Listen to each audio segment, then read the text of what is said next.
Story की शुरुआत एक अंधेरी गुफा में पत्थर तोड़ने से होती है, जहां हमारा man character white head boy छत की दरार से निकलती नीली चमकदार बूंदें देखकर एक्साइटेड हो जाता है, क्योंकि कब से उसका इसको ही पाने का टारगेट था। वो केयरफुली उस लिक्विड को बोतल में कलेक्ट करता है। वो ग्लोइंग सब्सटेंस इंक होती है। एमसी अपने कंधे पर बैठे छोटे ब्लैक कैट को थैंक यू बोलता है। नीरो को एक्नॉलेज करता है कि ये डिस्कवरी उसी की वजह से मुमकिन हुई। वो गुफा के एग्जिट में दिख रही रोशनी की तरफ देखता है, सोचना शुरू करता है कि अगर ये इंक वापस ले गया तो पायनियरिंग कॉर्प्स शायद उसे एक्सेप्ट कर ले। राहत की सांस लेते हुए वो गुफा से बाहर निकलता है और ग्रे वेस्टलैंड पर खड़ा होकर दूर चमकते बड़े शहर को देखता है। उस चमकते शहर के अंदर भीड़ इलीट वॉरियर्स यानी कलरिस्ट्स की अराइवल पर चीयर करती है। उनके ब्राइट हेयर कलर्स उन्हें प्राउडली स्टैंड आउट बनाते हैं। दो लोग खड़े होकर इन वॉरियर्स की तारीफ करते हुए कहते हैं कि इनकी टीम ने एक और जायंट क्रीचर को हराया है। जब तक ये हीरोज हैं, शहर सेफ रहेगा। लेकिन सीन शिफ्ट होकर शैडो डिस्ट्रिक्ट के अंधेरे इलाके में जाता है। लोग एक बिल्डिंग के बाहर लाइन में खड़े हैं, जहां नोटिस बोर्ड पर लिखा है कि सी रैंक पायनियरिंग कॉर्प्स का एंट्रेंस एग्जाम है और जिसके पास कलर हो वो आ सकता है। तभी सफेद बालों वाला वो लड़का जोर से फेंककर बाहर गिरा दिया जाता है। दो एग्जामिनर्स ऊपर से उसे घूर रहे होते हैं। एक चिल्लाता है कि ये जगह उसके जैसे लोगों के लिए नहीं है। लड़का गुस्से में खड़ा होता है और नीले इंक की बोतल आगे करता है। पूछता है प्रॉब्लम क्या है। कहता है कि ये इंक प्रूव करती है कि वो क्वालिफाई करता है। एग्जामिनर उंगली दिखाते हुए हार्श रियलिटी बता देता है कि उसे रिजेक्ट किया जा रहा है क्योंकि वो कलरलेस है। वो कहता है कि इस दुनिया में रोल जन्म से डिसाइड होते हैं और कलरलेस को अपनी औकात पता होनी चाहिए। रेड हेयर वाला एग्जामिनर लाल एनर्जी रिलीज करता है और उसे डैम कलरलेस कहता है। सफेद बालों वाला लड़का दर्द से झुक जाता है। एग्जामिनर सीढ़ियों के ऊपर से एरोगेंट एक्सप्रेशन के साथ लेक्चर देता है कि पायनियर्स सिर्फ चुने हुए लोग बन सकते हैं। वो कहता है कि शहर के बाहर ब्लैक लैंड्स में कमजोर नहीं बचते, वहां डार्कनेस और खतरनाक क्रीचर्स भरे पड़े हैं। वो पायनियर्स की हीरो वाली जिंदगी की डेफिनेशन देता है कि वो ह्यूमैनिटी के लिए अपनी जान रिस्क में डालकर रिसोर्सेज लाते हैं और मॉन्स्टर्स से लड़ते हैं। प्रेजेंट में वापस आकर एग्जामिनर ठंडी नजर से उसे देखता है और कहता है कि कलरलेस होकर यह सब मुमकिन नहीं है। उसे इंसल्ट करता है और कहता है कि मीनियल वर्क तक ही रहो। आखिरी वार्निंग देता है कि अगर वापस आया तो मर जाएगा और दरवाजा उसके चेहरे पर बंद कर देता है। अकेला खड़ा लड़का नीचे देखता है। उसकी छाती से हल्की सी आवाज आती है। नीरो बाहर झांकता है। लड़का उसे धीरे से सहलाता है और कहता है कि चल कहीं और ट्राई करेंगे। उसे इस तरह के रिजेक्शन की आदत है। बेइज्जती के बावजूद वो जबरदस्ती हंसकर नीरो से वादा करता है कि वो सबसे बड़ा कलरिस्ट बनेगा। वो नीरो को जल्दी से कपड़ों में छुपा देता है कि कोई देख न ले। वो इंडस्ट्रियल गलियों से गुजरता है और सोचता है अब कहाँ जाना है। उम्मीद करता है कि कोई जगह उन्हें एक्सेप्ट कर ले। उसे पता नहीं होता कि ऊपर से हरे बालों वाला एक आदमी उसे वॉच कर रहा है। कुछ देर बाद लड़का एक बिजी प्लाजा में खड़ा नोटबुक चेक करता है। एक और जगह का नाम क्रॉस कर देता है। पूरी किताब क्रॉस नेम्स से भरी है। रियलाइज करता है कि हर जगह से रिजेक्ट कर दिया गया। थककर भारी सांस लेता है। मजबूर होकर वो एक बिल्डिंग की तरफ जाता है जिस पर लिखा है मारी वर्कशॉप। धीरे से कहता है और क्या चॉइस है। वो डोर खोलता है और ओनर को बुलाता है। अंदर व्हाइट हेयर और गॉगल्स वाली लड़की मरी उसे चीयरफुल स्माइल के साथ वेलकम करती है। वो लड़के के चेहरे पर गुस्सा और सैडनेस देख लेती है और गेस कर लेती है कि एग्जाम फिर फेल हुआ। नीरो टेबल पर कूदता है तो मारी उसे भी हेलो बोलती है। वो लड़के को चीयर करने की कोशिश करती है और कहती है कि एग्जामिनर्स उसकी टैलेंट नहीं देख पा रहे, लेकिन वो डिस्करेज्ड रहता है और कहता है कलरलेस को कोई एक्सेप्ट ही नहीं करता। मारी आर्ग्यू करती है कि अगर वो डेंजरस ब्लैक लैंड से रिसोर्सेज ला सकता है तो उसकी स्किल प्रूफ है। लड़का हम्बल होकर कहता है कि नीरो की वजह से ही वो बच पाता है। टॉपिक बदलते हुए वो बोतल टेबल पर रखता है और पूछता है कि क्या वो इसे खरीद सकती है। मारी खुश होकर कहती है हाँ, और अच्छी पेमेंट भी देगी। वो ब्लू लिक्विड को पाइप सिस्टम में डालती है और कंप्लेन करती है कि इंक की कीमत शॉर्टेज की वजह से बढ़ गई है। लड़का कहता है कि इसी कमी की वजह से लोग और पायनियर्स को बुला रहे हैं। मशीन्स दिखती हैं जिनकी लाइफ इन कलरफुल फ्लूइड्स पर डिपेंड करती है। लड़का फ्रस्ट्रेटेड होकर कहता है कि कोई कॉर्प्स उसे हायर नहीं करता। मारी पूछती है क्या उसने उसके पिछले सजेशन पर सोचा। वो हेजिटेंट करता है और कहता है कि जो जगह तुमने बोली वो थोड़ा सा। मारी अचानक टेबल पर पेपर पटक देती है और चिल्लाती है कि सब ट्राई करना पड़ेगा। उस फ्लायर पर इस रैंक डॉन पाइनरिक कॉर्प्स की रिक्रूटमेंट नोटिस है। लिखा है कि एंट्रेंस टेस्ट सिर्फ स्किल पर होगा और ओपन टू ऑल है। लड़का उस पेपर को शॉक में देखता है। वो मानता है कि उसने हमेशा सोचा कि इतनी बड़ी जगह उसे रिजेक्ट ही कर देगी। क्या वो सच में उसकी स्किल्स को रिकॉग्नाइज करेंगे। मरी उसे मोटिवेट करती है कि अगर स्किल बेस है तो उसके पास चांस है। वो स्माइल करके उसे याद कराती है कि वो बहुत समय से कलरिस्ट बनना चाहता है। फ्लैशबैक में छोटा लड़का बारिश में अकेला नीरो को पकड़े दिखता है। मारी कहती है कि वो हमेशा उसकी सपोर्ट में रहेगी। कॉन्फिडेंस आते ही लड़का मुस्कुराता है और सोचता है अब हेजिटेट नहीं करूंगा। वो फ्लायर को कसकर पकड़ लेता है। डिटर्मिनेशन के साथ मारी को बाय कहकर निकल जाता है। शैडो डिस्ट्रिक्ट की गलियों में फ्लायर पकड़े चलता है और सोचता है एग्जाम की तैयारी करनी होगी। तभी वो रुक जाता है क्योंकि नीरो पीछे किसी प्रेजेंस को फील करता है। कोई आवाज कैजुअली पूछती है क्या हुआ। शैडो से एक हाथ बाहर आता है जिसमें वुडन वॉन्ड है और उसके टिप पर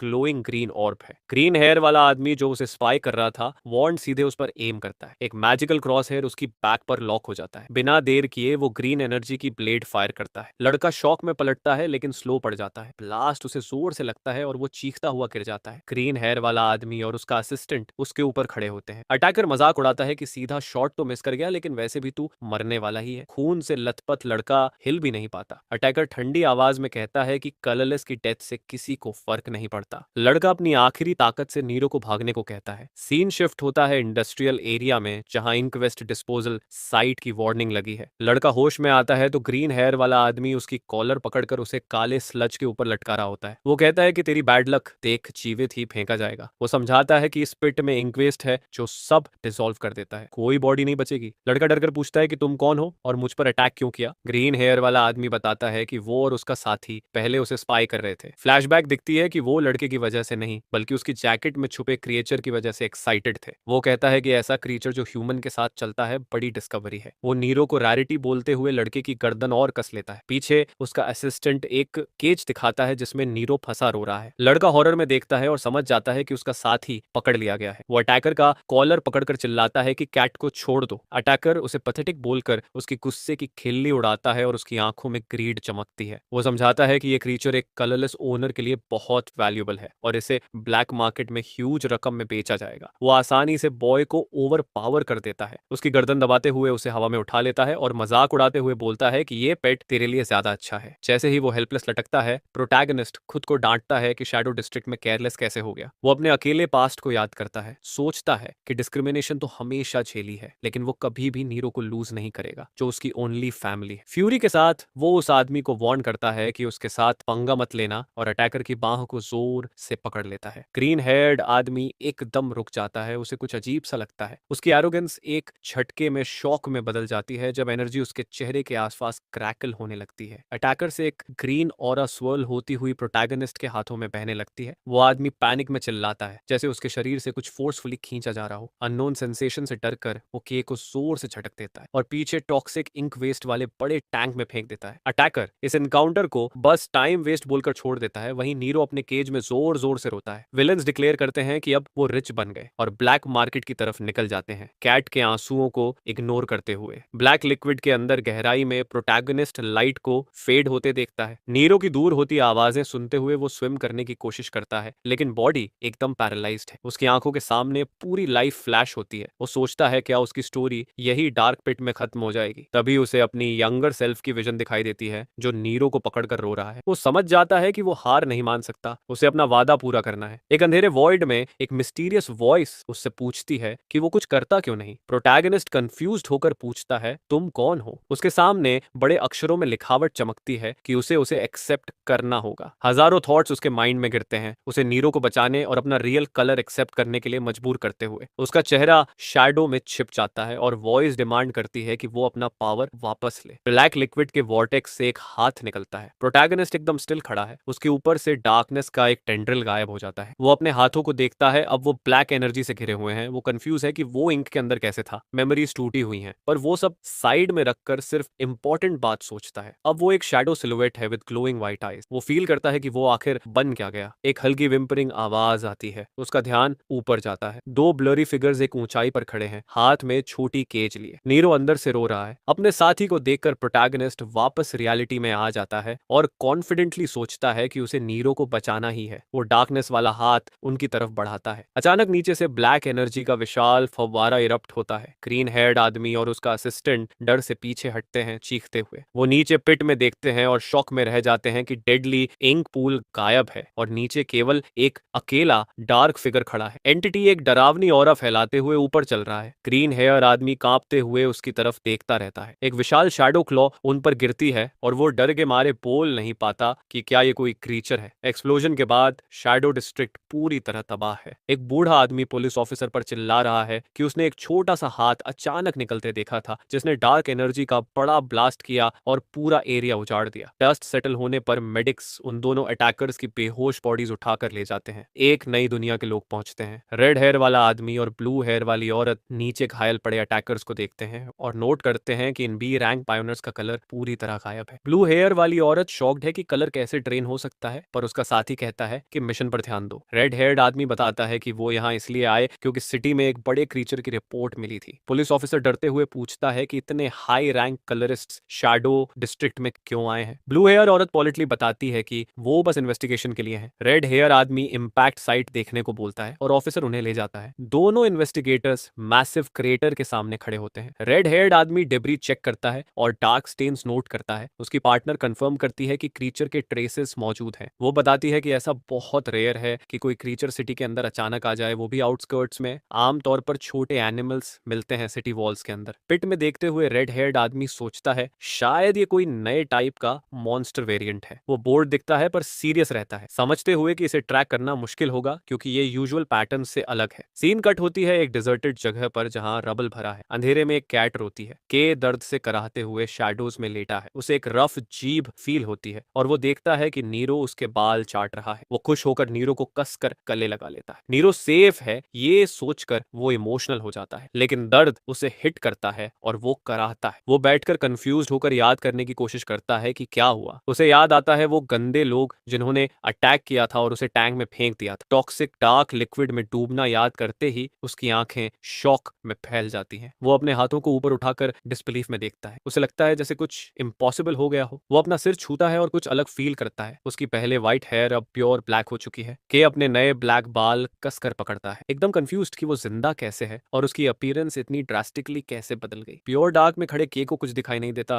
वो घबरा कर नीरो से मदद मांगता है। नीरो हवा में कूदता है, तेजी से घूमता है और एक ब्राइट व्हाइट ग्लो फैलाता है जो पूरा एरिया रोशन कर देता है। रोशन होते ही एक हॉरिफाइंग सीन सामने आता है। वो एक डीप कैवर्न में खड़े हैं। चारों तरफ डार्क मॉन्स्टर्स क्रीचर्स की भीड़ है। केट डर से हक्का बक्का रह जाता है। उसे समझ आता है कि वो ब्लैक लैंड्स में है, सिटी से बहुत दूर का खतरनाक इलाका। उसे याद है कि ब्लैक फॉरेस्ट इतनी डेंजरस है कि सिर्फ बी रैंक पायनियर्स ही जा सकते हैं। मॉन्स्टर्स उनकी तरफ बढ़ते देख के पैनिक में आ जाता है। वो चिल्लाता है नीरो चलो और तुरंत भागता है। नीरो उड़ते हुए रास्ता रोशन करता है। के अपनी जान बचाते हुए दौड़ता है और एक जायंट शैडो सर्पेंट से बाल बाल बचता है, बोलते हुए कि ये सिचुएशन बहुत डेंजरस है। डेंजर के बावजूद वो नीरो का लाइट देने के लिए थैंक्स बोलता है। डार्क फॉरेस्ट में दौड़ते दौड़ते वो रॉक्स पर चढ़ते हैं और डीप ड्रॉप से जंप करते हुए मॉन्स्टर्स से दूर भागते हैं। के को अपने अंदर कुछ अजीब फील होता है। उसके सीने में डार्क एनर्जी धड़क रही है और बॉडी अमेजिंग फील कर रही है। वो शॉक में है कि इतनी देर दौड़ने के बाद भी वो टायर्ड नहीं है। वो इजीली एक बड़े कैज़म को जंप कर लेता है, पहले से बहुत फास्टर और एजाइल। लैंड होते ही उसे फील होता है कि उसकी बॉडी में एक नई पावरफुल एनर्जी भरी है। नीरो खतरा पहले भांप लेता है। एक वुल्फ लाइक शैडो क्रीचर उस पर अटैक करता है। के रेडी नहीं होता। उसे लगता है इस बार वो मर जाएगा। वो आंखें बंद कर लेता है, लेकिन उसके आर्म पर दांत जमते ही जोर की क्रैकिंग साउंड आती है। उस बीस्ट के सारे टीथ टूट जाते हैं। वो कंफ्यूजन में पीछे हटता है। के आंखें खोलता है और खुश होकर अपना आर्म चेक करता है। उसे एक भी स्क्रैच नहीं लगा है। वो हैरान होकर अपने हाथों को देखता है, सोचता है ऐसा अटैक तो मौत थी। अब उसे समझ आता है कि ये ड्यूरेबिलिटी उसकी वो कलर पावर है जिसकी उसे तलाश थी। अचानक भारी ट्रेमर्स जमीन को हिलाते हैं। के और नीरो डर कर रुक जाते हैं और सामने उस खतरे को देखने लगते हैं। अंधेरे से एक बहुत बड़ा सा सिलहूट ऊपर उठने लगता है। वो उन पर टावरिंग कर रहा होता है। एक जाइंट एक आंख वाला मॉन्स्टर रिज पर चढ़कर आता है। उसकी बॉडी से डरावनी एनर्जी ग्लो हो रही होती है। के डर से ऊपर देखता है और पहचानता है कि ये एक साइक्लोप्स है। जैसे ही वो मॉन्स्टर अपनी बड़ी सी बांह उठाकर उसको अटैक करने वाला होता है, के सोचता है कि जो प्रेडेटर ब्लैक फॉरेस्ट की गहराई में रहते हैं वो यहाँ इतना दूर क्यों आ गया। साइक्लोप्स अपना मुक्का जमीन पर जोर से मारता है, जिसके ब्लास्ट से हर तरफ मलबा उड़ जाता है। नीरो डरकर चिल्लाता है। के रबल के बीच में बैठा बच जाता है। वो मानता है कि वॉर बहुत भारी था, लेकिन उसके चेहरे पर एक कॉन्फिडेंट स्माइल आ जाती है क्योंकि उसे फील होता है कि इस बार वो जीत सकता है। उसके दिमाग में उसका बीता हुआ वक्त चलने लगता है। बचपन की अकेलापन, लोगों की तरफ से रिजेक्शन, मार खाना सब याद आता है। वो मानता है कि आखिर उसे वो पावर मिल ही गई जिसका वो हमेशा से सपना देखता था, और तय करता है कि अब सब अलग होगा। उसके हाथ में एनर्जी क्रैकल होने लगती है। वो मुट्ठी भींचकर ठान लेता है कि अब उसे भागना नहीं है। के अपनी जगह खड़ा रहता है। उसकी पुरानी सारी स्ट्रगल्स याद आती हैं। वो स्ट्रेंथ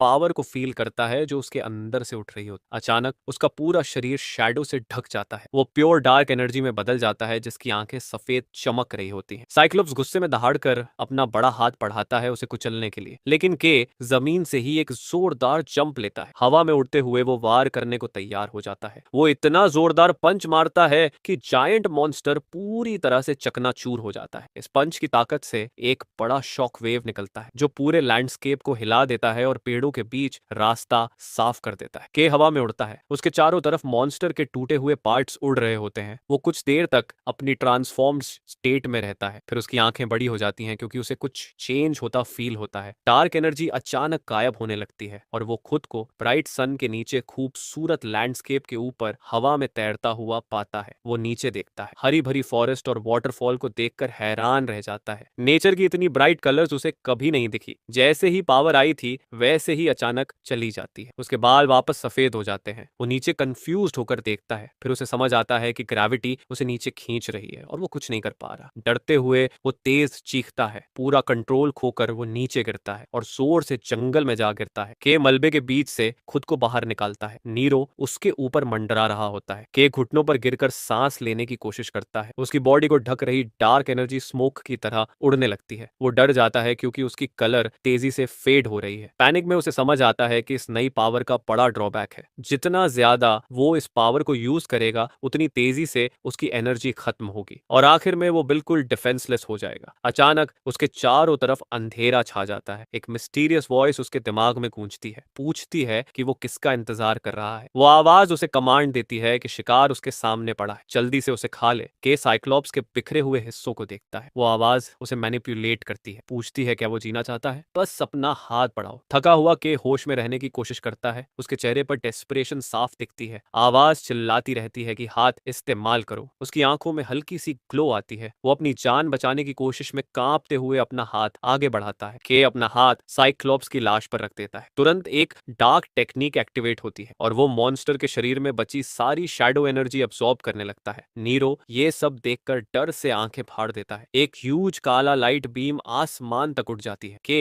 पूरी तरह से एनर्जी खींच लेता है। जब रोशनी खत्म होती है वो भारी सांस ले रहा होता है। धीरे धीरे उसकी थकान उतरने लगती है। वो एक चट्टान से टिक जाता है। उसके बाल फिर से काले हो जाते हैं। उसकी एनर्जी वापस आ जाती है। वो आसमान की तरफ देखता है, गहरी राहत की सांस लेता है। उसे फील होता है कि वो बच गया है। मारी की वर्कशॉप में दिन नॉर्मल चल रहा होता है। अंदर मारी ब्लूप्रिंट पर काम कर रही होती है। तभी डोर चाइम बजता है। वो देखती है कि दरवाजे पर एक अजनबी खड़ा है, फटे हुए क्लोक में। मारी स्वीट बनकर स्माइल देती है, लेकिन अंदर से वो डर रही होती है। वो पूछती है कि कोई स्पेशल रिक्वेस्ट है क्या, लेकिन वो शख्स बस खड़ा रहता है। उसके बॉडी से डार्क ऑरा निकलती रहती है। वो शख्स एक भारी कदम आगे बढ़ाता है। मारी और घबरा जाती है। वो आवाज देकर कहती है कि तुम सस्पिशियस लग रहे हो, फिर भी अगर आगे आए तो मैं अटैक कर दूंगी। नेक्स्ट ही पल वो इंसान तेजी से उसकी तरफ दौड़ता है। मारी डरकर जोर से चिल्ला देती है और आंखें बंद कर लेती है, लेकिन वो इंसान वहीं रुक जाता है। फिर अपना हुड हटाता है। एक फेमिलियर स्माइल दिखती है। वो कहता है शांत हो जाओ। के अपना चेहरा दिखाता है। वो सिर खुजाते हुए बोलता है कि मैं ही हूँ, बस अब मैं खुद को भी ठीक से पहचान नहीं पा रहा। मारी शौक में आंखें बड़ी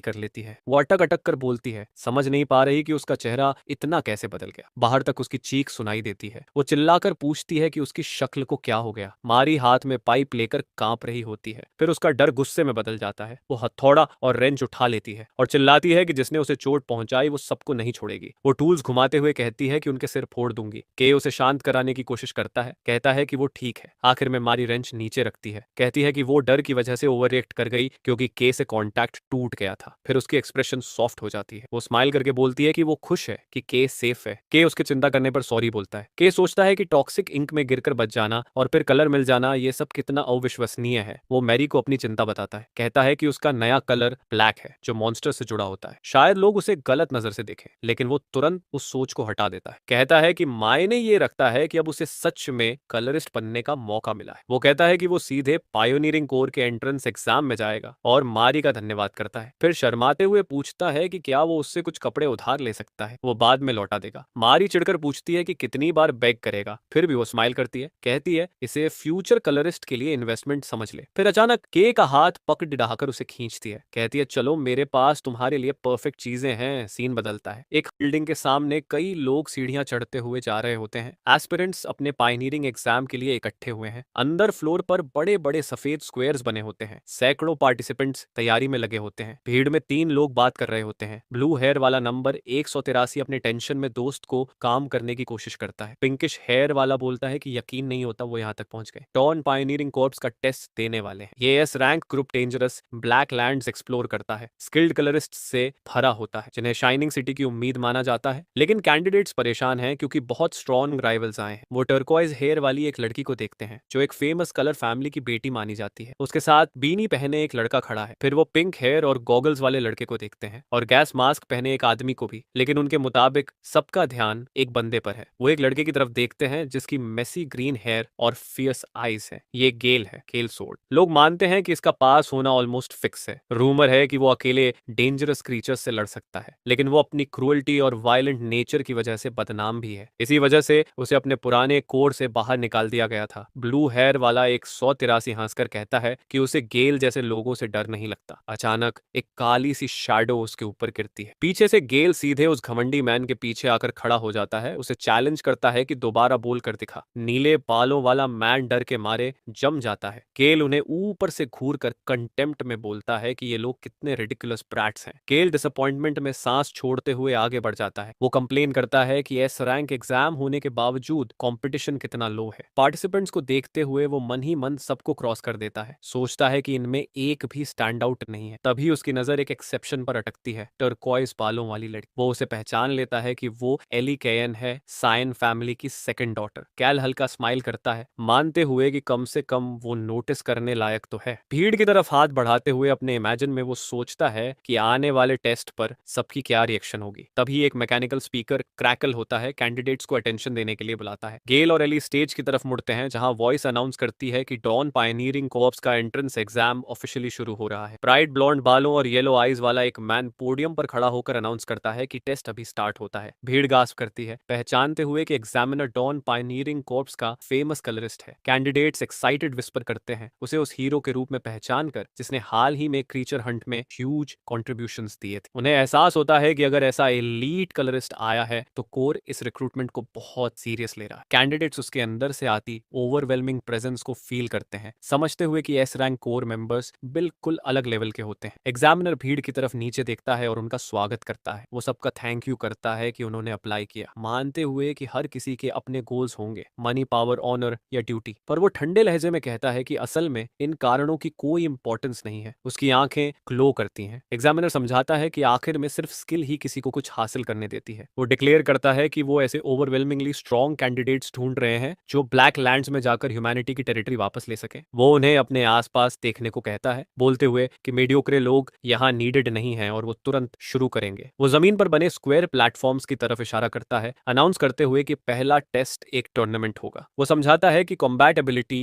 पायनियर के लिए सबसे इंपॉर्टेंट स्किल है, क्योंकि शहर के बाहर की दुनिया बहुत ब्रूटल है जहां सिर्फ फिटेस्ट सर्वाइव करते हैं। वो अपनी फिस्ट टाइटन करता है और कैंडिडेट्स को अपनी एबिलिटी प्रूव करने का कमांड देता है। वो बताता है कि जो फर्स्ट राउंड पास करेंगे उनका फैसला टूर्नामेंट के रिजल्ट से होगा और इंस्ट्रक्ट करता है कि जिनका नंबर बुलाया जाए वो स्टेज पर आ जाए। एग्जामिनर नंबर 126 और नंबर 286 पुकारता है। गैल जो 126 है सीरियस एक्सप्रेशन के साथ आगे बढ़ता है। भीड़ में लोग धीरे से बोलते हैं कि कैल तो एक हैवी वेट है और उसके ओपोनेंट के लिए अभी ही उसे फेस करना बहुत अनलकी है। केल लेकिन विकेट स्माइल देता है, सोचते हुए कि उसे स्टार्ट से ही थोड़ा फन मिल जाएगा क्योंकि वो बोर्डम से मर रहा था। उसकी आंखों में प्रेडेटरी एक्साइटमेंट आ जाती है, सोचते हुए कि अपने ओपोनेंट से कैसे खेलना है। गेल स्टेज पर आते किसी को देखता है, सोचता है कि ये अजीब सा क्रीपी बंदा कौन है। सामने नंबर 286 वाला रैगेड क्लोक में ढका हुआ फिगर खड़ा है। गेल उसे एनालाइज करता है, सोचता हुआ कि उसकी स्टांस ऑकवर्ड और वीक लग रही है। गेल अपने वेपन के हिल्ट को पकड़ता है। अब उसे लगता है कि बात करने का कोई मतलब नहीं और वो सोर्ड निकाल देता है एक तेज सी आवाज के साथ, बोलते हुए कि अब चुप रहने से वो थक चुका है। अपनी पावर अनलीश करते हुए वो ब्लेड घुमाता है और मैसिव हरे विंड एनर्जी की लकीरें बन जाती हैं। वो डिसाइड करता है कि होल्ड बैक नहीं करना। स्पेक्टेटर्स ऑ में देखते रह जाते हैं, सिग्नेचर टेक्निक गेल सोर्ड को पहचानते हुए। जैसे ही ग्लोइंग ग्रीन सोर्ड्स हवा में मटेरियलाइज होते हैं, भीड़ उसे जीनियस कहकर प्रेस करने लगती है कि इतनी एडवांस्ड सोर्ड्समैनशिप वो इस उम्र में संभाल रहा है। गेल अपने ओपोनेंट को इंटेंसली घूरता है, हुडेड फिगर को चैलेंज करता है कि उसका अटैक रोक कर दिखाए। एक बर्स्ट ऑफ स्पीड में गेल जमीन पर स्टॉम्प करता है ताकत जुटाने के लिए, धमकी देते हुए कि अगर डिफेंस फेल हुआ तो वो उसे श्रेड कर देगा। वो जबरदस्त फोर्स से चार्ज करता है, अपने चारों तरफ व्हर्लविंड जाए जैसी एनर्जी बनाते हुए। हुडेड फिगर बिल्कुल शांत बिना हिले खड़ा रहता है। गेल हवा से नीचे गिरता हुआ ब्लेड नीचे लाते हुए चिल्लाता है, तभी हुडेड फिगर आगे बढ़कर सीधा गेल के चेहरे पर एक डेवास्टेटिंग लेफ्ट हुक मार देता है। इंपैक्ट इतना इतना ज्यादा होता है कि गेल हवा में उड़कर अरीना के दूसरे छोर तक जा गिरता है। पहले जो कैंडिडेट्स घमंड से भरे थे वो अब डर के मारे चिल्ला उठते हैं। गेल जोर से अरीना वॉल में टकराता है और दीवार पर एक ह्यूज स्पाइडर वेब जैसे क्रैक्स बन जाते हैं। वो आगे की तरफ झुककर बेहोश हो जाता है, एक ही हिट में डिफीट होकर भीड़ को शॉक में छोड़ते हुए कि ये कैसे पॉसिबल है। हुडेड फिगर जो अब के रिवील हो चुका है अपना रिस्ट रगड़ता है और नीचे देखता हुआ बोलता है कि अचानक मूवमेंट ने उसे खुद भी थोड़ा स्टार्टल कर दिया। उसका हुड गिर चुका है मेसी काले बाल दिखाते हुए। वो मोमेंट की सडन एक्सेलरेशन और केओस के बारे में सोचता है। तभी एक स्पेक्टेटर के की तरफ कांपती उंगली से इशारा करके चिल्लाता है डिसबिलीफ में। वो जीत पर रिएक्ट नहीं कर रहा बल्कि के की एनर्जी के कलर ब्लैक पर। ब्लॉन्ड एग्जामिनर गंभीर एक्सप्रेशन में देखता है, अंदर ही अंदर नोटिंग करता है कि ब्लैक वही कलर है जो क्रीचर्स के पास होता है। एली साइन भी शॉक्ड है, सोचती हुई कि क्या कोई ह्यूमन ऐसा कलर रख भी सकता है। के अकेला अरीना के बीच में खड़ा है, सिचुएशन की ग्रेविटी से बिल्कुल अनअवेयर। बाकी लोग ये क्वेश्चन करते हैं कि गेल सोर्ड को एक हिट में हराने की ताकत कहीं इसी मिस्टीरियस ब्लैक एनर्जी से तो नहीं आती। के घबराकर शॉक्ड भीड़ को देखता है, उनकी रिएक्शन से कंफ्यूज्ड होकर इनोसेंट अंदाज में सोचता है कि क्या उसने कोई गलती कर दी। टूर्नामेंट इंटेंस बैटल्स के साथ जारी रहता है। एक मैच में डरा हुआ कैंडिडेट शार्प स्टोन्स लॉन्च करता है पर के तेजी से डॉज करते हुए आगे बढ़ जाता है। वो पल में डिस्टेंस क्लोज करता है और एक पावरफुल पंच मारकर मैजिक यूजर को उड़ाता है। अनाउंसर उसे विनर डिक्लेयर करता है। के की विनिंग स्ट्रीक जारी रहती है। वो अपोनेंट्स को वायलेंट तरीके से स्लैम करता हुआ, किसी को नॉकआउट करता हुआ आगे बढ़ता जाता है। ऊपर से ब्लॉन्ड एग्जामिनर उसे इंटरेस्ट से देख रहा है, डिक्लेयर करते हुए कि के इस बार का स्टैंड आउट एप्लीकेंट है। वो एक्साइटेड होकर नोट करता है कि के पहला एवर ब्लैक होल्डर है और इंसिस्ट करता है कि रूमर्स फैलने से पहले उन्हें उसे तुरंत रिक्रूट करना चाहिए। तभी भारी कदमों की आवाज आती है और कोई कैजुअली बोलता है कि लगता है आज का दिन टफ है। एग्जामिनर मुड़कर शॉक में देखता है कि एक्सप्लोजन साइट वाले रेड हेयर्ड मैन और ब्लू हेयर्ड वुमन वहां है। एग्जामिनर पूछता है कि टीम लीडर रेड यहाँ क्यों आया है, पर वो हाथ हिलाकर बोलता है कि वो बस यहाँ से गुजर रहे थे। वो लोग लार्ज क्रीचर इंसिडेंट की इन्वेस्टिगेशन पर थोड़ी बात करते हैं। रेड लीडर साइज करता है, मानते हुए कि अब तक कोई प्रोग्रेस नहीं है। फिर वो पूछता है कि कोई वर्दी कैंडिडेट्स मिले। एग्जामिनर टायने फैमिली की यंग लेडी का जिक्र करता है और एक एक्सट्रीमली यूनिक कैंडिडेट का भी। अचानक रेड लीडर की आंखें फैलती हैं, जैसे उसे कुछ महसूस हुआ हो। वो अरीना की तरफ देखता है और के को स्पॉट कर लेता है। तुरंत ही ब्लैक एनर्जी नोटिस कर लेता है। एग्जामिनर के की प्रेस करता है पर रेड लीडर चुपचाप उसे घूरता रहता है। ब्लू हेयर्ड वुमन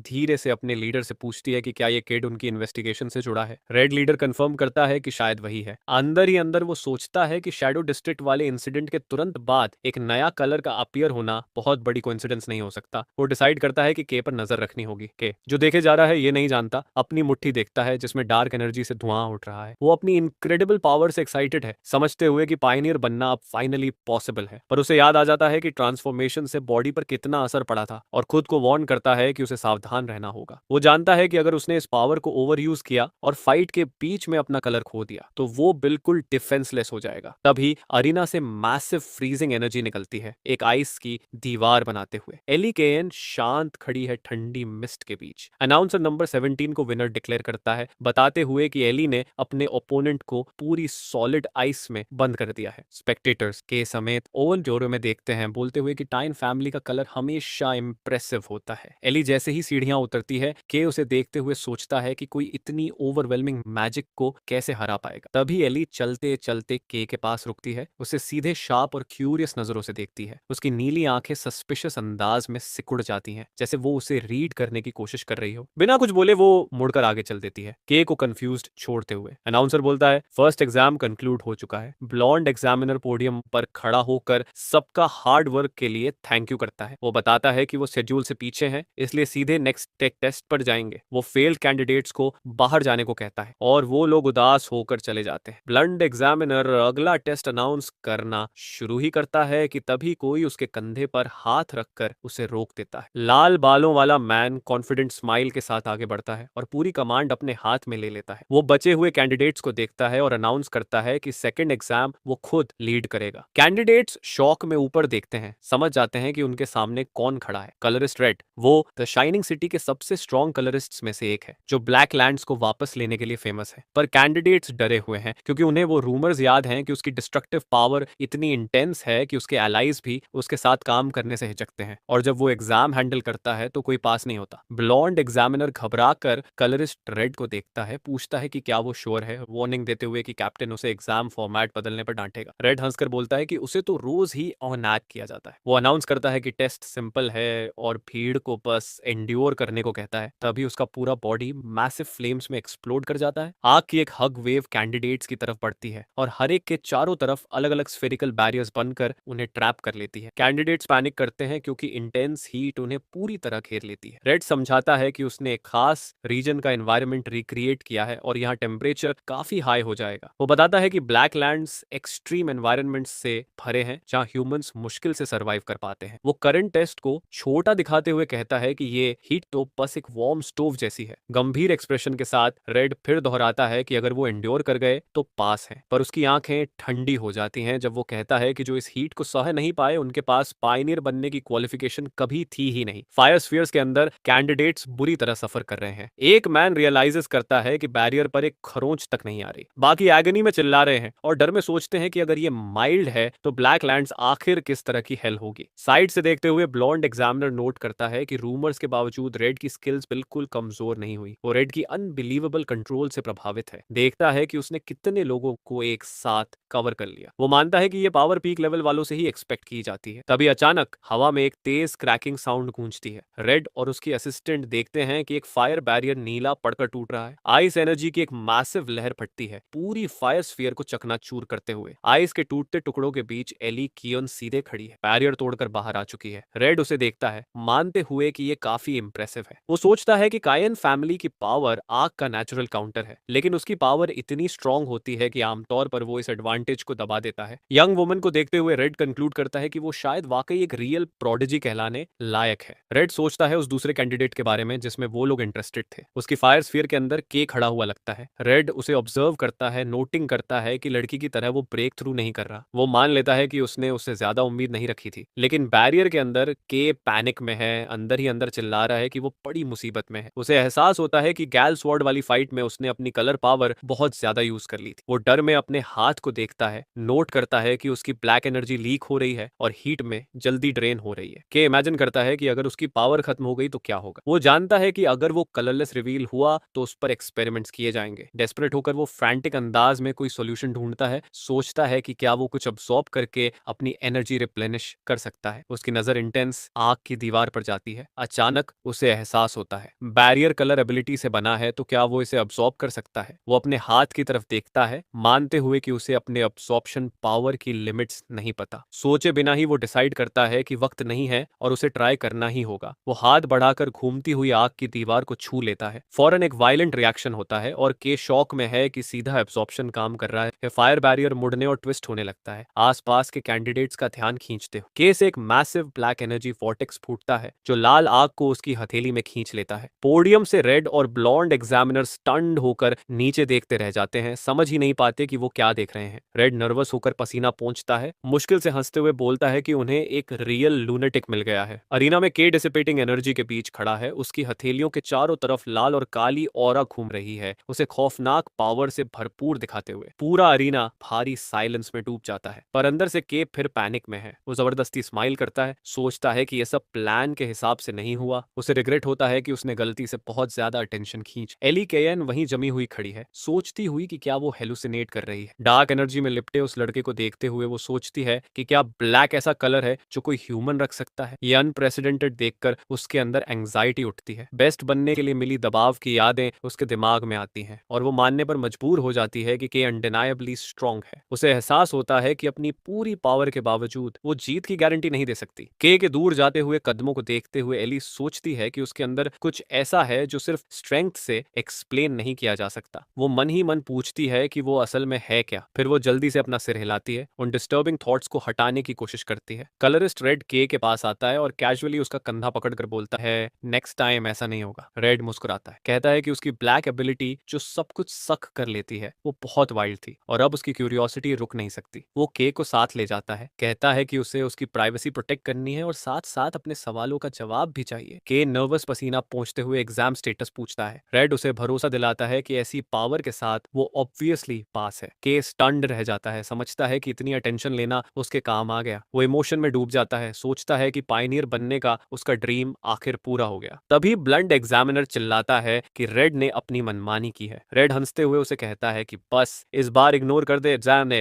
एग्जामिनर आह भरता है और अनाउंस करता है कि इंटरप्शन के बावजूद एग्जाम जारी रहेगा। वो क्लैरिफाई करता है कि नंबर 17 एली बैरियर तोड़ने की वजह से पास है, पर बाकी कैंडिडेट्स को एक एक्स्ट्रा टेस्ट देना होगा। एली अनाउंसमेंट इग्नोर कर देती है, उसकी नजर उस डार्क टनल पर टिकी रहती है जहां रेड के को लेकर जा रहा है। सीन इंडस्ट्रियल सेटिंग में शिफ्ट होता है। रेड एक कार के बाहर के साथ खड़ा है और blue head investigator driver seat में बैठी है। रेड उसे वेट करने को कहता है। के अपने आस पास देखता है और शॉक में जम जाता है क्योंकि उसके सामने मलबे और तबाही का एक विशाल लैंडस्केप है। उसे समझ में आता है कि रेड उसे उसी जगह वापस ले आया है जहां वो इंक वेस्ट में गिरा था। कलरिस्ट रेड तबाह हो चुके रूइंस को देखते हुए कहता है कि ये बहुत अगली साइट है और एक्सप्लेन करता है कि यहाँ एक मेजर इंसिडेंट हुआ था जिससे के फ्रीज हो जाता है। रेड बताता है कि हिस्ट्री में पहली बार 2 पायनियर्स बिल्कुल ट्रेन्ड और कलरलेस मिले थे। वो ये भी जोड़ता है कि आई विटनेसेस ने इस जगह एक मैसिव क्रीचर देखा था। रेड के की तरफ मुड़ता है, सस्पिशियस टाइमिंग की तरफ इशारा करते हुए। वो नोट करता है कि उस क्रीचर के दिखने के थोड़े ही समय बाद के फर्स्ट ब्लैक कलर होल्डर के रूप में सामने आया। इसे कोइंसिडेंस कहता हुआ उसकी आंखें ग्लो करती हैं और वो के की पावर एनालाइज करता है, उसे एक ऐसी एबिलिटी बताते हुए जो बाकी कलर्स को अब्सॉर्ब करती है। के नर्वस पसीना बहाता है क्योंकि रेड उसे घूरता है, बोलता है ये एबिलिटी पूरी तरह फॉरेन है। अंदर ही अंदर के पैनिक करता है, समझते हुए कि रेड को शुरू से ही शक हो गया था। वो सोचता है कि क्या वो भाग सकता है, पर मैन की ओवरवेलमिंग ऑरा देखकर समझ जाता है कि किसी हीरो से भागना इम्पॉसिबल है। अचानक रेड हंस देता है, टेंशन तोड़ते हुए। वो हाथ हिलाता है, एडमिट करता है कि वो बस के को टेस्ट कर रहा था, पर कंप्लेन करता है कि के की ऑनेस्ट रिएक्शन ने मजा खराब कर दिया। के कंफ्यूजन में उसे देखता है। रेड एक्सप्लेन करता है कि उसका ऑफिशियल काम इंसिडेंट इन्वेस्टिगेट करना है, पर पर्सनल इंटरेस्ट उसे के की एबिलिटी में ज्यादा है। रेड बताता है कि कलर पावर्स नॉर्मली मिक्स नहीं हो सकती, लेकिन के की एबिलिटी इन रूल्स को इग्नोर करती है। वो सेकंड एग्जाम याद करता है, बताता है कि के क्लियरली अपनी पावर कंट्रोल नहीं कर पा रहा था। के हकलाकर कुछ एक्सप्लेन करने की कोशिश करता है, लेकिन रेड उसे बीच में रोक देता है। कलरिस्ट का शरीर लाल एनर्जी से ग्लो करने लगता है और वो कहता है कि उन्हें एक टेस्ट करना होगा। के कंफ्यूजन में उसे देखता है। रेड अपना हाथ बढ़ाता है, समझाता है कि उसे समझना है कि ये एबिलिटी कैसे काम करती है। वो कॉन्फिडेंट स्माइल करता है, के को चैलेंज देता है कि अब उसकी एनर्जी अब्सॉर्ब करके दिखाए। के पैनिक में मना करने की कोशिश करता है, वार्निंग देता है कि ये बहुत डेंजरस है। रेड बस हंस देता है, रूकी से बोलता है कि उसके लेवल के किसी मैन के बारे में इतनी जल्दी चिंता करने की जरूरत नहीं है। के चुप हो जाता है, उसके चेहरे पर टेंशन और नर्वसनेस साफ दिखती है। तभी रेड उसे बोलता है कि बात करना बंद करो और बस ट्राई करके दिखाओ। ब्लैक सिंबल होता है ब्लैक लैंस का, एक ऐसी ऑमिनस फोर्स जो हर चीज को निगल लेती है। रेड सोचता है कि इतनी डेंजरस एबिलिटी को बिना कंट्रोल के छोड़ना अनएक्सेप्टेबल है, क्योंकि ये शाइनिंग सिटी की फाउंडेशन हिला सकती है। उसके दिमाग में एक डार्क सीक्रेट आता है। लोग अब भी ये नहीं जानते, लेकिन ह्यूमनॉइड क्रीचर्स मौजूद हैं। वो चुपचाप के को वार्न करता है कि अगर वो कभी उनसे भिड़ गया या इससे भी बुरा खुद एक बन गया तो कलरिस्ट को उसे एलिमिनेट करना पड़ेगा। के रेड से उठती टेरिफाइंग प्रेशर को फील करके धीरे से सांस छोड़ता है। इंटिमिडेशन के बावजूद के टेस्ट के लिए तैयार हो जाता है। वो रेड की कलाई पकड़ता है, नर्वस होकर पूछता है कि अगर कुछ गलत हो गया तो ये उसकी गलती नहीं होगी। जैसे ही डार्क एनर्जी उसके शरीर से उठती है, उनके टच करते ही एक शॉक वेव हवा को डिस्टॉर्ट कर देती है। के हांफ जाता है जब रेड एनर्जी उसके हाथ में वायलेंटली सर्च करती है, उसकी अपनी ब्लैक ऑरा से कॉन्ट्रास्ट बनाते हुए। उसे तुरंत एहसास होता है कि उसने गलती कर दी। कॉन्टैक्ट पॉइंट से एक मैसिव फायर एक्सप्लोजन फूटता है, जिससे के दर्द में चीख उठता है। आग के बीच वो चिल्लाता है कि रेड रुक जाए। मानता है कि वो पावर कंट्रोल नहीं कर पा रहा और उसे ऐसा लग रहा है जैसे पिघला हुआ लावा उसके अंदर उबल रहा हो। उसकी विजन में रेड एक टावरिंग गॉड लाइक आग का कैरेक्टर बन जाता है, जो रिमाइंड करता है कि वो हीरो क्यों है। रेड शांत खड़ा फ्लेम्स के अंदर उसे ऑब्जर्व करता है। वो नोट करता है कि के की ब्लैक एनर्जी उसकी पावर को बिना रुके चूस रही है, जैसे वो भूखी हो। उसे एहसास होता है कि क्योंकि के की पावर इमेच्योर है, स्ट्रॉन्ग लोग अब्सॉर्प्शन का रेजिस्ट कर सकते हैं, लेकिन ये एबिलिटी ज्यादातर ऑर्डिनरी लोगों के लिए इंस्टेंटली फेटल होगी। फ्लेम्स घूमते रहते हैं और रेड की आंखें क्यूरियोसिटी से सिकुड़ जाती हैं। वो सोचता है कि एग्जाम में जो दिखा वो शायद एबिलिटी की पूरी सीमा नहीं है। अब वो जानना चाहता है कि के कलर्स को अब्सॉर्ब कैसे करता है ही नहीं, बल्कि उन्हें यूज कैसे करता है। सिचुएशन अचानक और भी वायलेंट हो जाती है जब दोनों की एनर्जीज टकराती है। रेड देखता है कि के की बांह से उठती ब्लैक एनर्जी वॉर्प और स्पाइक होने लगती है, रेड ऑरा के साथ मिक्स होती हुई। अचानक रेड और ब्लैक एनर्जी का एक मैसिव एक्सप्लोजन बाहर फटता है। ब्लास्ट से रेड पीछे की तरफ धकेल दिया जाता है। स्मोक के बीच से वो शॉक में देखता है कि के सामने आ रहा है। के पार्शियल रूप से ट्रांसफॉर्म हो चुका है। उसके शरीर का दाहिना हिस्सा अब रेड और ब्लैक एनर्जी की ठोस जैगेड डेमोनिक आर्मर से ढका हुआ है। रेड दांत भींचते हुए देखता है। उसे एहसास होता है कि ये फॉर्म बहुत ओमिनस तरीके से फेमिलियर है। वो के मॉन्स्टर्स क्लॉयड हाथ और ग्लोइंग आई को देखकर मान लेता लगता है कि वो किसी क्रिएचर को देख रहा है। ये रिजेम्बलेंस उसके शक को पक्का कर देती है और उसे यकीन हो जाता है कि के ही उस इंसिडेंट के पीछे था जिसमें बाकी पायनियर्स की कलर्स ड्रेन हुई थी। के मुश्किल से होश में रहने की कोशिश कर रहा है। रेड डिसाइड करता है कि उसकी प्रायोरिटी सेफ्टी है और उसे फायर कंट्रोल में लानी पड़ेगी इससे पहले कि के रैम्पेज पर चला जाए। वो फ्लेम की एक बॉल समन करता है के को फोर्स से सबड्यूड करने की तैयारी में, लेकिन तभी के एक लो ग्राउल निकालता है जिससे रेड रुक जाता है क्योंकि ऐसा लगता है कि लड़का किसी और चीज से लड़ रहा है। सीन के आंतरिक दृष्टिकोण में बदलाव होता है, एक पूरी तरह काला शून्य जिसमें मांग करने वाली लाल पाठ भरा है। पावर की आवाजें उस पर चिल्लाती हैं, इंटेंस कलर मांगती हैं और उसे अर्ज करती हैं कि और लेकर आओ। रियल दुनिया में के हवा के लिए हाँफता है, इन इंट्रूसिव वॉइसेस से परेशान। वॉइसेस उसे टेम्पटिंग करती हैं, कहती हैं कि होल्ड बैक करना बेकार है और उसे सब ले लेना चाहिए। के मन ही मन चिल्लाता है कि वो चुप हो जाएं और स्थिर रहें। स्ट्रॉन्ग डिटर्मिनेशन के साथ के की विजिबल आई लाल चमकने लगती है। वो टेम्पटेशन रिजेक्ट कर देता है, पावर को चुप रहने का और क्रश रहने का आदेश देता है, अपनी विल केओटिक एनर्जी पर इम्पोज करते हुए। जैसे ही वो एनर्जी को जबरदस्ती कंप्रेस करता है, एक शॉक वेव बाहर ब्लास्ट होती है, जैगेड आर्मर गायब हो जाता है और रेड जेन्युइन सरप्राइज से उसकी तरफ देखता रह जाता है। के भारी सांस लेते हुए खड़ा है। रेड इम्प्रेस्ड और स्टन्ड होकर पूछता है कि क्या रुकी ने सच सच में वो ओवरवेलमिंग पावर अपने दम पर सप्रेस कर दी। के भारी सांसों में डूबा है, उसका दिल तेजी से धड़क रहा है। वो सोचता है कि वो बच कैसे गया और क्यों वो बजर्क हो गया था। वो घबरा कर ऊपर देखता है, डरते हुए कि उसने एक कलरिस्ट के सामने अपना कंट्रोल खो दिया। अपनी एबिलिटी को समझने के लिए मजबूर होकर वो झिझकते हुए रेड के पास आता है, लेकिन रेड तो खुश दिखाई दे रहा है। वो एडमिट करता है कि वो थोड़ा कॉट ऑफ गार्ड था क्योंकि के ने जो पावर अब्सॉर्ब की थी वो उम्मीद से ज्यादा स्ट्रॉन्ग थी, लेकिन ग्रिन करते हुए डिक्लेयर करता है कि एक्सपेरिमेंट सक्सेसफुल था क्योंकि ये फन था। वो के को बताता है कि अगर उसे कुछ अचीव करना है तो रिस्क लेने होंगे। रेड कहता है कि टेस्ट इतना काफी है, लेकिन फिर रुककर बोलता है कि एक आखिरी बात और है। वो के को याद दिलाता है कि वो इसी जगह हुए डिस्ट्रक्शन इंसिडेंट का इन्वेस्टिगेटर है और उसकी ड्यूटी कल्प्रिट ढूंढना है। काम लेकिन थ्रेटनिंग स्माइल के साथ वो पॉइंट करता है कि उसके सामने खड़ा बंदा एक परफेक्ट सस्पेक्ट लगता है। के फ्रीज हो जाता है, उसका चेहरा पैनिक में सफेद पड़ जाता है। रेड सिचुएशन की ग्रेविटी समझाता है। वो बताता है कि गवाहों ने एक मैसिव शैडो क्रीचर देखा था और वार्न करता है कि इस केस में के सोचता है उससे ज्यादा लोग इंटरेस्टेड है। वो कहता है कि जैसे ही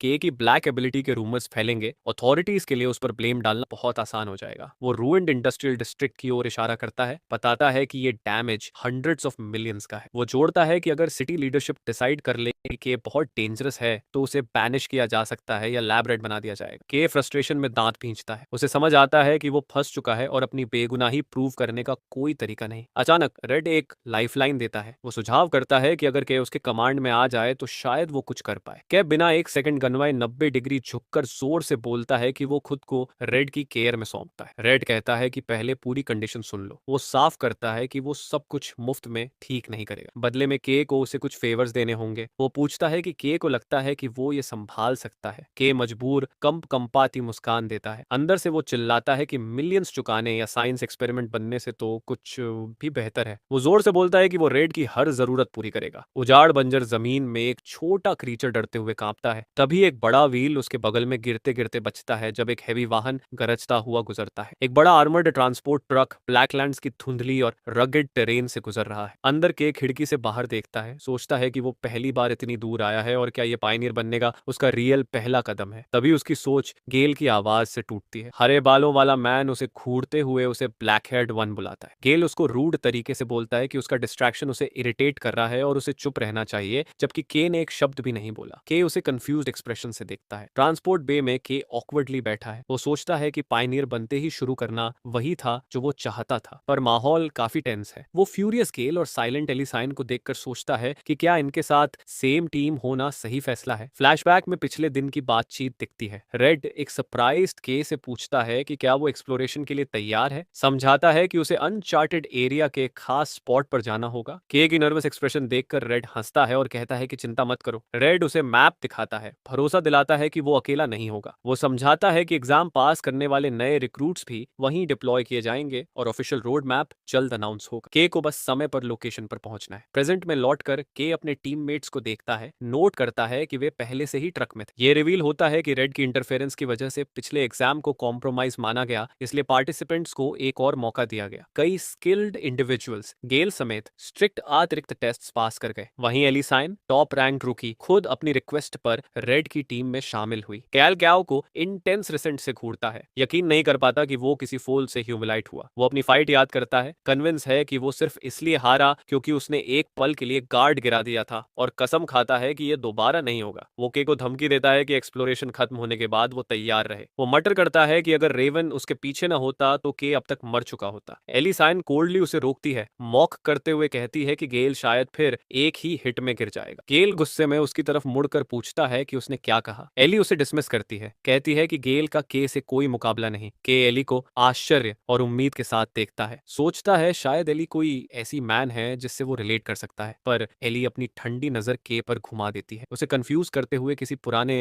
एग्रीमेंट का जिक्र करती है जो उन्होंने सपोजिडली किया था। वो उसे घूरकर बोलती है कि लूजर को चुप रहना चाहिए और ऑर्डर्स फॉलो करने चाहिए, जिससे के पूरी तरह बिवाइल्डर्ड रह जाता है। के ऑकवर्डली दोनों हॉस्टाइल पायनियर्स के बीच खड़ा है, प्रेशर फील करते हुए वो साई करता है, समझ जाता है कि टीम डायनामिक संभालना मुश्किल होने वाला है। सीन शिफ्ट होता है जब ट्रांसपोर्ट व्हीकल वेस्टलैंड के डार्क पानी पार करते हुए दूर की फैसिलिटी की तरफ बढ़ता है। व्हीकल एक बिजी लोडिंग डॉक पर पहुंचता है जहां वर्कर सप्लाईज मूव कर रहे हैं। ग्रुप उतरता है। के, एली, केल और बाकी रिक्रूट्स टॉन पायनियरिंग कॉर्प्स के फॉरवर्ड पेस में कदम रखते हैं। के इस हाई एक्टिविटी को देखकर हैरान रह जाता है। एस रैंक कोर की एक्सेप्शनल सप्लाईज देखकर सोचता है कि जब वो अकेला ब्लैक लैंड्स में गया था तब उसे इसकी कोई समझ नहीं। अचानक एक उंगली के गाल पर पोक करती है, उसे चौंका देती है। वो मुड़कर मारी को मुस्कुराते हुए देखता है, जो चीयरफुल होकर बताती है कि चूंकि ये उसका पहला मिशन है, उसे सपोर्ट देने के लिए वो आनी ही थी। मारी अपनी जैकेट खोलती है, दिखाती है कि नीरो भी साथ आ गया है। के काले बिल्ली को पकड़ता है और मारी को थैंक दे बोलता है कि उसने उसका ध्यान रखा। वो गर्मजोशी से मुस्कुराती है, कहती है कि नेरो फैमिली है। वो एक्सप्लेन करती है कि उसे एक्सप्लोरेशन टीम में सपोर्ट स्टाफ के तौर पर एक बढ़िया अपॉर्चुनिटी मिली है क्योंकि उसकी स्किल्स यहाँ काम आती हैं। लाउड स्पीकर अनाउंस करता है कि असेंबली का टाइम है। ग्रे वेस्टलैंड में पायनियर्स की भीड़ खड़ी होती है और अनाउंसमेंट जारी रहती है कि वे जल्द ही ब्लैक लैंड्स में प्रवेश करेंगे। के नीरो को मारी के हवाले करता है, उसे बोलता है कि उसका ध्यान रखना। मारी उसे वार्न करती है कि कोई डेंजरस चीज मत करना और के मुस्कुराकर कहता है कि वो बाद में मिलता है। मारी नीरो को हक करती है, पर कैट अचानक उसकी बाहों से कूदकर निकल जाती है, उसे चौंका देती है। वो नीरो का नाम चिल्लाती है जब कैट के की तरफ भागता है और जमीन पर फैली शैडो में समा जाता है। मारी की आंखें शॉक में फैल जाती हैं इस अननेचुरल हरकत को देखकर। वो हकलाती है, के को पुकारने की कोशिश करती है। कंफ्यूजन में ग्रुप एक डार्क फोर्टिफाइड केव एंट्रेंस पर पहुंचता है। सबसे आगे चमकीले ऑरेंज बालों वाली और सफेद कोट पहने एक औरत जोर से सबको तैयार होने को कहती है, अनाउंस करती है कि एक नया रिक्रूट ब्लैक लैंड्स में प्रवेश करने वाला है। वो चिल्लाती है कि सेफ्टी सबसे बड़ी प्रायोरिटी है। वो वार्न करती है कि रिकॉनेसेंस ने एरिया 21 में अनआइडेंटिफाइड डेंजरस क्रीचर्स रिपोर्ट किए हैं, जो एक बहुत खतरनाक जोन है जहां ए रैंक क्रीचर की बॉडी मिली थी। अचानक एक मेल पायोनियर भागता हुआ उस ऑरेंज हेयर औरत तक पहुंचता है और उसे अरंसिया बुलाता है। वो नर्वसली रिपोर्ट करता है कि रेड टीम लीडर नए रिक्रूट्स ले आया है, लेकिन वो बिना इजाजत फॉर्मेशन छोड़कर आ गए। अरानसिया की आंखें शौक से फैल जाती हैं। वो पूछती है कि क्या ये सच है। मैसेंजर कंफर्म करता है एंड अरानसिया साइच करती है कि वो आदमी फिर परेशानी खड़ी कर रहा है। ग्रुप चुपके से एक डार्क कैनियन में प्रवेश करता है, मेन आर्मी से दूर। कलरिस्ट रेड शैडोज में हाथ डालकर रास्ता बनाता हुआ आगे बढ़ता है। छोटी स्क्वाड जिसमें के, गेल, एली और रेड हैं, फॉर्मेशन से अलग हो जाती है। के नर्वसली टीम लीडर से पूछता है कि क्या ये ठीक है, बताता है कि मेन टीम तो किसी और दिशा में जा रही है। रेड कंफर्म करता है कि उनका डेस्टिनेशन अलग है। के गेल और एली की तरफ देखता है, वरी करते हुए कि स्क्वाड पूरी तरह न्यू रिक्रूट से बनी है। गेल अचानक भड़क जाता है, पूछता है कि उसे और एली को क्यों फॉलो करना पड़ा, चिल्लाता है कि उसने सुना था रेड सिर्फ के को ले जाना चाहता था और उसे इंसल्ट फील होता है। रेड मुस्कुराता है, उसकी रेड ऑरा फ्लेयर होती है। वो समझाता है कि उसकी पर्सनल गाइडेंस हर किसी को नहीं मिलती और अगर के अकेला बेनिफिट ले ले तो ये अनफेयर होगा। वो एंग्री गेल को भरोसा दिलाता है कि वो बच्चों की तरह स्पून फीड नहीं करेगा, लेकिन उन्हें गंभीर तौर पर हर्ट भी नहीं होने देगा। वो बात खत्म कर देता है और ऑर्डर देता है कि आगे बढ़ो। के की आंखें फैल जाती हैं जब वे दुश्मनों से टकराते हैं। एक गहरी कैवर्न के अंदर ग्रुप शैडो क्रीचर्स से घिर चुका है। रेड लैंटर्न पकड़े रहता है जबकि के, गेल और एली केओटिक मेली में कूद जाते हैं। अंधेरे में से एक मैसिव वुल्फ लाइक बीस्ट छलांग लगाता है। एली साइन इंस्टेंटली रिएक्ट करती है, उसकी ब्लू एनर्जी स्वॉर्ड क्रीचर के आर पार चली जाती है। वो ग्रेसफुली लैंड करती है और महसूस करती है कि यही है ब्लैक लैंड्स की रियलिटी। ग्लोइंग आईज से घिरी हुई वो सफोकेटिंग एनवायरनमेंट और मॉन्स्टर्स की लगातार वेव्स को नोट करती है। वो मानती है कि ये ट्रेनिंग से बिल्कुल अलग है। वो अपनी स्वॉर्ड कसकर पकड़ती है, तय करती है कि उसे अपनी स्ट्रेंथ केयरफुली मैनेज करनी पड़ेगी। एली कंधे के ऊपर से के को देखती है, सोचती है कि उसे और एफिशिएंट होना पड़ेगा। वो के को देखकर खुद से कहती है कि उसे उससे पीछे नहीं रहना। तभी के एक शैडो क्रीचर की गर्दन पकड़कर उसे नंगी हाथों से बेरहमी से क्रश कर देता है। एली केयन शॉक में के को देखती है। वो उससे पूछती है कि वो ड्रॉपर क्यों नहीं इस्तेमाल कर रहा। के हेजिटेट करता है एंट्री एग्जाम की याद में और एडमिट करता है कि उसके पास ड्रॉपर है ही नहीं। वो समझाता है कि वो बहुत एक्सपेंसिव होते हैं और उसे बिना ड्रॉपर के लड़ने में भी फाइन फील होता है, जिससे एली डिसबिलीफ में रह जाती है। केल भी फ्लैबरगास्टेड हो जाता है, चिल्लाता है कि एक पायनियर ने कभी ड्रॉपर इस्तेमाल ही नहीं किया, ये कैसे पॉसिबल है। ड्रॉपर पायनियर्स का एसेंशियल टूल है जो वेपन्स में कलर एनर्जी भरकर क्रीचर्स से लड़ने में मदद करता है। इन मॉन्स्टर्स को ठीक से हंट करने के लिए ड्रॉपर से उन्हें कलर करना जरूरी होता है। ग्रुप के को डिफीटेड एनिमीज के ऊपर खड़ा देखता है और सोचता है कि उसने एसेंशियल टूल के बिना बेयर हैंडेड उन्हें कैसे हरा दिया। केल का हाथ कांपता है जब वो अपना वेपन पकड़ता है। गैप रियलाइज करते हुए वो एग्जाम की ह्यूमिलिएशन याद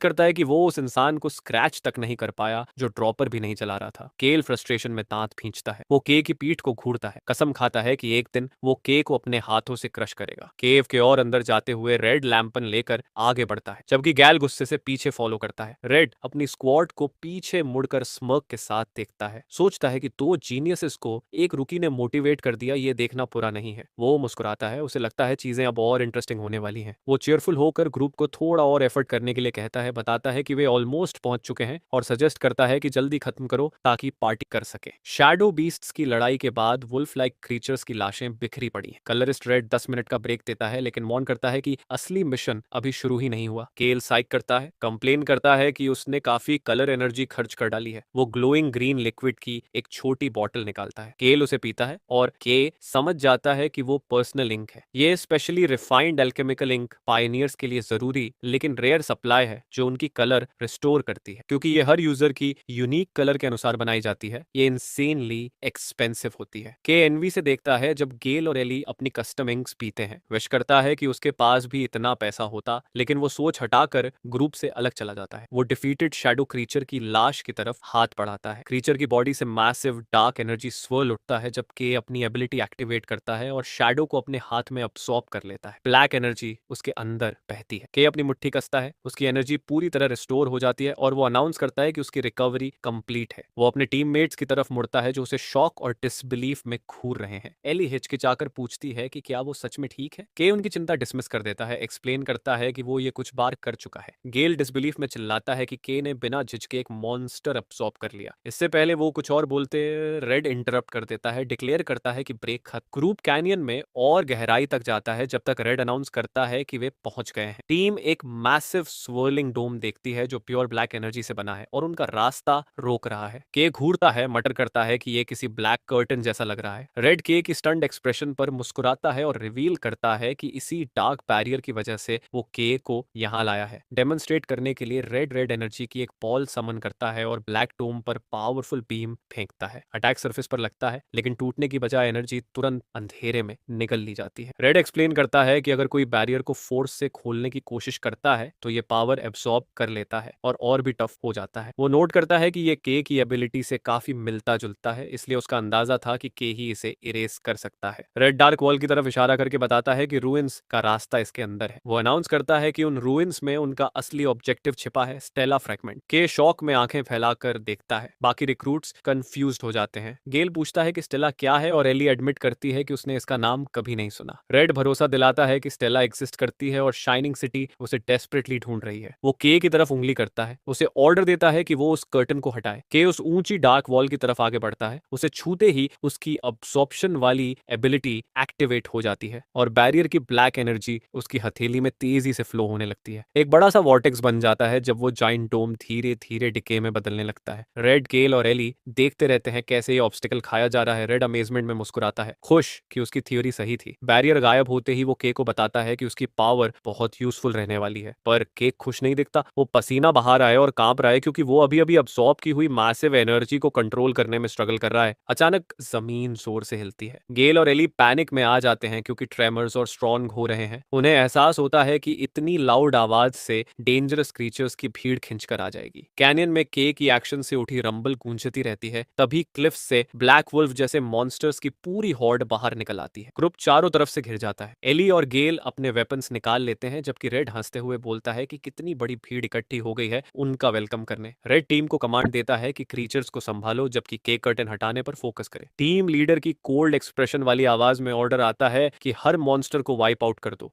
गेल और एली तुरंत एक्शन में कूद पड़ते हैं। गेल कमाल की स्पीड से मूव करता है, विंड इन्फ्यूज्ड अटैक्स से शैडो क्रीचर्स को काटता जाता है। एली अपनी पावर छोड़ती है, जमीन से मैसिव आइस स्पाइक समन करके कई दुश्मनों को छेद देती है। दोनों रिक्रूट्स जब फियर्स तरीके से लड़ रहे होते हैं, रेड उन्हें ऑब्जर्व करता है। वो नोट करता है कि उसे स्टेप इन करने की जरूरत पड़ सकती थी, पर अभी जरूरत नहीं पड़ी। वो आराम से रेड एनर्जी के ऑर्ब्स समन करता है और बीम्स फायर करता है जो बचे हुए बीस्ट्स को आर पार करती जाती हैं। रेड सोचता है कि भले ही ये नए रिक्रूट्स हैं, पर इनका स्किल लेवल काफी हाई है। वहीं के अभी भी उस मैसिव बैरियर को अब्सॉर्ब करता जा रहा है, खूब पसीना बह रहा है। रेड स्माइल करता है, सोचता है कि कितना अच्छा लगता है जब उसके सबऑर्डिनेट सारा हार्ड वर्क कर लेते हैं। जब रेड गार्ड बनकर खड़ा होता है, के वॉलेटाइल एनर्जी से जूझता रहता है। जमीन पर घुटनों के बल बैठा वो नोटिस करता है कि कर्टन की पावर उसे अपनी जैसी फील हो रही है, शायद इसलिए क्योंकि दोनों का ब्लैक एट्रीब्यूट है। उसे खतरा समझ आता है, अगर फोकस टूटा तो कर्टन की मैसिव एनर्जी उल्टा फ्लो करके उसकी कलर शक्ति ही खींच लेगी। के दांत भींच कर पड़ने से मना कर देता है और डिक्लेयर करता है कि वही स्ट्रांग है। आखिरी जोर लगाकर अब्सॉर्प्शन पूरा करता है। वो पाथ के किनारे खड़ा हांफते हुए कंफर्म करता है कि उसने सब अब्सॉर्ब कर लिया है। नीचे देखता है तो शॉक हो जाता है। एक ह्यूज पिच ब्लैक पिट है जिसका कोई भी बॉटम नजर नहीं आता। वो सोचता है क्या ये टेरिफाइंग एबिस ही रूइंस का एंट्रेंस है। अपना काम पूरा करके वो टीम लीडर को आवाज लगाता है कि कर्टन सक्सेसफुली हट चुका है। बैरियर हटते ही रेड के को शाबाशी देता है। वो बाकी टीम को अनाउंसेस करता है कि कर्टन डाउन है और उन्हें क्लीन अप खत्म करने का ऑर्डर देता है। तभी रेड का एक्सप्रेशन अचानक शॉक में बदल जाता है, जैसे उसे कोई इमीडिएट खतरा फील हुआ हो। लाइटिंग स्पीड में वो आगे बढ़ता है और एलियव गैल दोनों को पकड़कर जबरदस्ती पीछे खींच लेता है। अगले ही पल एक मैसिव इनविजिबल एनर्जी स्लाइस हवा चीरते हुए जमीन में गहरे निशान छोड़ देता है जहां वे खड़े थे। अटैक इतना डेवास्टेटिंग होता है कि बाकी शैडो मॉन्स्टर्स भी श्रेड हो जाते हैं। डेब्री गिरता रहता है जब रेड, एली और गेल एक ऊंची स्लोप पर सेफली लैंड करते हैं। गेल डर से जड़ हो जाता है, समझ जाता है कि रेड के इंटरवेंशन के बिना वो तुरंत मर जाता। रेड ग्रिम होकर साई करता है कि पहले रेजिस्टेंस कम इसलिए था क्योंकि कोई और चीज मॉन्स्टर्स को डरा रही थी। उसे एक रिपोर्ट याद आती है जिसमें बताया गया था कि एक डेंजरस एंटिटी आसपास लर्क कर रही है। डस्ट के बीच से एक सिलहूट दिखता है, एक ह्यूज स्वॉर्ड ड्रैग करते हुए उनकी तरफ चलता हुआ। रेड बोलता है कि अब और टाइम वेस्ट करने का मौका नहीं है। अटैकर लाइट में आते ही नजर आता है एक आदमी जिसके बाल आधे सफेद और आधे काले स्पाइकी हैं। उसके चेहरे का आधा हिस्सा किसी डार्क मास्क जैसे क्रोध से ढका है और उसकी पीठ पर अलग अलग वेपन्स की पूरी कलेक्शन टंगी है। वो स्ट्रेंजर पायनियर्स को घूरता है एक टेरिफाइंग ऑरा के साथ। रेड अपनी टीम और खतरे के बीच खड़ा होकर के और बाकी को ध्यान से सुनने का ऑर्डर देता है। वो जल्दी से एक लैंटर्न के हाथ में ठूंस देता है और फ्रैंटिक ऑर्डर देता है कि वो लोग तुरंत रुइंस में जाएं और स्टेला फ्रैगमेंट ढूंढें। के वाइड एंग्शियस आईज से टीम लीडर को देखता है और पूछता है क्या रेड चाहता है कि वो लोग खुद ही नीचे चले जाएं। रेड उसे भरोसा दिलाता है कि उनकी एबिलिटीज से वो लोग ये कर लेंगे, पर रेड उनके जवाब का इंतजार नहीं करता। अचानक जोर लगाकर वो के, एली और गेल को डार्क अबिस में धकेल देता है। चिल्लाता है कि रोना बंद करो और बस जाओ। के पैनिक में टीम लीडर का नाम चिल्लाता है जबकि तीनों रिक्रूट्स उस डीप पिट में गिरते जाते हैं। अकेला रेड अब ड्रॉप के पीछे खड़ा होता है, उसकी रेड ऑरा चमकती है। नीचे से एक रिक्रूट की आवाज गूंजती है पूछते हुए कि वो लोग अकेले क्या करने वाले हैं, जबकि आर्म स्ट्रेंजर का मेनेसिंग शैडो रेड के पीछे खड़ा है। दोनों पावरफुल फिगर्स एक दूसरे की आंखों में देखते हैं और रेड समझ जाता है कि अब एक मुश्किल बैटल शुरू होने वाली है। सीन शिफ्ट होता है अबिस के पिच ब्लैक बॉटम पर। के लंबी गिरावट के बाद बेहोश सा पड़ा है। वो दर्द में कराहते हुए उठने की कोशिश करता है। उसे याद आता है कि रेड ने लैंटर्न दिया था। वो उसे एक्टिवेट करता है और सोचता है क्या वो रूइंस के अंदर है। लाइट जलते ही माहौल दिखता है और के की एक्सप्रेशन टोटल टेरर में बदल जाती है। वो शॉक में खड़ा पूछता है ये जगह आखिर है क्या। एंशिएंट स्टोन रूइंस की जगह लैंटर्न से मैसिव मॉडर्न स्काईस्क्रेपर्स की स्केलेटल रिमेन्स और कॉन्क्रीट टेबरी नजर आते हैं, बिल्कुल एक डिस्ट्रॉयड मॉडर्न सिटी जैसी जो अंडरग्राउंड दबी हो। के एक लेज पर खड़ा लैंटर्न से अंधेरा रोशन करता है। उस पेरिड रूइंड सिटी को देखकर वो पोल ही नहीं पाता। उसे यकीन नहीं होता कि ऐसा भी कुछ एग्जिस्ट कर सकता है, पर वो कंप्लेंट करता है कि उसे क्लियरली नहीं दिख रहा। तभी एक आवाज उसे बोलती है कि कंप्लेंट बंद करो और लाइट की तरफ चलो। के राहत की सांस लेता है अपने टीममेट्स गेल और एली को देखकर। वो एडमिट करता है कि वो अलग होने से डर गया था। गेल उसे ब्लेम करता है कि उसी की वजह से वो लोग भटक गए, पर एली तुरंत पलटकर बोलती है कि गेल खुद भी उतना ही लॉस्ट था। उस विशाल डिस्ट्रॉयड सिटी को देखते हुए गेल पूछता है कि ये जगह क्या है। वो एंग्शियस हो जाता है, बोलता है कि इतनी बड़ी रूइंस में स्टेलर फ्रैगमेंट ढूंढना कितना absurd है जब उन्हें पता ही नहीं वो दिखता कैसा है। के अग्री करता है, मानता है कि ऐसे ब्लाइंडली ढूंढते ढूंढते जिंदगी निकल जाएगी। उसके मन में आता है कि काश उसका साथी नीरो यहाँ होता। जैसे ही उसने सोचा एक ग्लोइंग शेप प्रकट होता है और के शॉक में देखता है कि छोटा ब्लैक कैट नीरो उसके पैरों में है। के पैनिक करता है कि ये कैट उनके पीछे कैसे आ गई। एली उस एनिमल को देखकर पूछती है क्या ये कोई क्रीचर है। के की सांसें अटक जाती हैं कि उसकी सीक्रेट पेट पकड़ी गई, लेकिन वो जल्दी खुद को संभालता है। सोचता है कि ये सही मौका है कैट की वर्थ साबित करने का। वो गेल और एली को बुलाता है। नीरो को पकड़कर के कॉन्फिडेंटली स्माइल करता है और अनाउंस करता है कि उसे स्टेला फ्रैगमेंट आसानी से ढूंढने का तरीका पता है। ग्रुप इकट्ठा होता है और के समझाता है कि ये छोटा क्रीचर जिसे वो पाल रहा था उन्हें गोल तक ले जाएगा। गेल गुस्से में चिल्लाता है, मानने से मना कर देता है, पर गेल के चिल्लाने को एली पूरी तरह इग्नोर कर देती है। वो तो कैट की क्यूटनेस में खोई होती है। के नीरो की एबिलिटी दिखाने का फैसला करता है। काली बिल्ली एली की छाती से निकलकर चीखती है और हवा में छलांग मारते ही एनर्जी के स्वर्लिंग वॉर्टेक्स में बदल जाती है। एक ब्लाइंडिंग लाइट फूटती है जो डार्क रूइंस को रोशन कर देती है और सब